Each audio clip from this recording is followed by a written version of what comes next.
Most self-help advice is garbage. They tell you to just ignore the haters. But here is the dangerous truth. If you ignore an insult incorrectly, you don't look stoic. You look submissive. You look weak. Advanced players know that every social interaction is a status transaction. When someone insults you, they are making a bid for your power. They are betting that they can lower your value to raise theirs. If you react emotionally, you accept the bet, and you lose. But if you just stay silent and look down, you also lose. Marcus Aurelius, the philosopher king, once said, "The best revenge is not to be like your enemy. If they scream and you scream back, you become them. You lose your frame. So, how do you win the game without playing dirty? You don't just ignore them, you bankrupt them." Today, I am handing you the nuclear option of social dynamics, the spotlight effect. This is not about being nice. This is about psychological dominance. Let's decode the 3 fatal mistakes that are costing you status right now. Mistake number 1, the nervous rambler.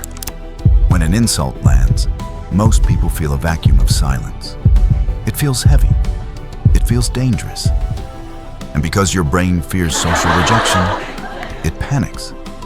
You rush to fill the void with words. You stutter, you defend, you explain. In dark psychology, this is called signaling low status. You are subconsciously telling the attacker, "I am uncomfortable with tension. Please approve of me." When you speak fast, you act like prey. So, here is the power move. Do not speak. Embrace the pregnant pause. When they finish their insult, do absolutely nothing. Use the 3-second rule. Count in your head, slow and steady. 1, 2, 3. Zeno, the founder of Stoicism, knew this secret. Silence is not empty. Silence is a mirror. By waiting, you force the attacker to sit in the awkwardness of their own stupidity. They wanted a reaction to feed their ego, but you starved them. Mistake number 2, the beta glance. Now, while you are silent, your eyes reveal your rank. Most victims look down at the floor, or they look around the room seeking safety from the herd. In the animal kingdom, breaking eye contact is the universal sign of submission. It exposes your neck. It tells the predator, "You are the alpha. I surrender." If you look down, even for a split second, you lose the frame. So, here's the power move. Use the laser stare. You must hold eye contact. But not just any eye contact. Focus your gaze on the spot right between their eyebrows, the power triangle. Imagine you are a scientist, and they are a strange, disgusting insect crawling on the wall. You are not angry at the insect. You are purely analytical. The Stoics called this objective representation. You strip away the emotion and see the person exactly as they are. Just a biological organism making noise. Use a poker face. No frowning, no smiling. Just a cold, blank canvas. This triggers a primal anxiety in their reptile brain. They will feel judged. They will feel seen. They will start to sweat. And the moment they look away first, you own their soul. Mistake number 3, the defensive arguer. The tension in the room is now thick enough to choke on. Your ego wants to fight back. You want to say, "You are an idiot. Stop. Don't wrestle with a pig in the mud. You both get dirty, but the pig likes it." Toxic people often hide behind humor. If you get angry, they will say, "Relax, bro, it was just a joke." And suddenly, you look like the sensitive, emotional one. You need a move that strips away their camouflage without lowering your value. So, here is the power move. Use the calm inquiry. You break the silence with a low, slow, monotone voice. And you ask this exact question. Did you mean to be rude? Or did that just come out wrong? Let that sink in. Did you mean to be rude? Or did that just come out wrong?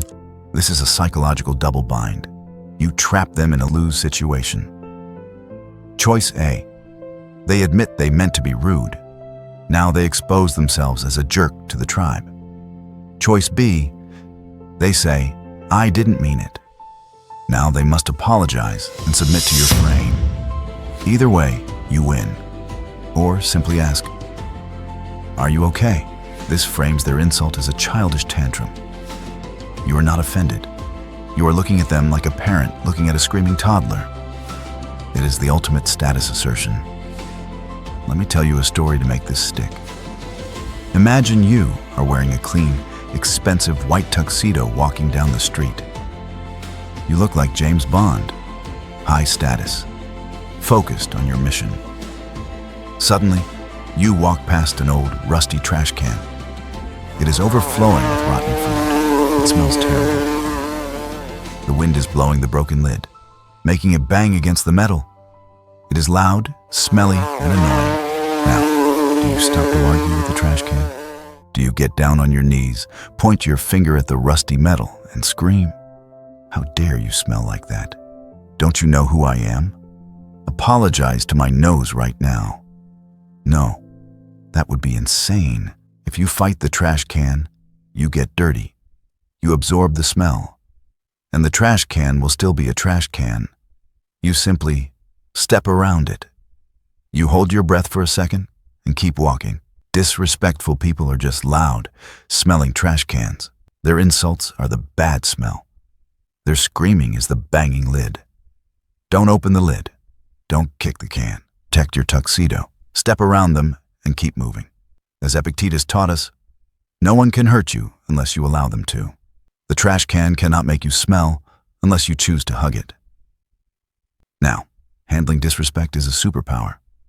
But sometimes, the danger doesn't come from an enemy who shouts. It comes from a friend who whispers.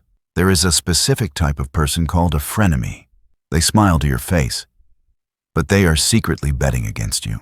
Detecting them is almost impossible unless you know the 3 hidden signs of dark psychology. If you miss these signs, the knife will be in your back before you even turn around. I expose their tactics in this video right here. Don't be a victim. Click it. And remember, silence is power.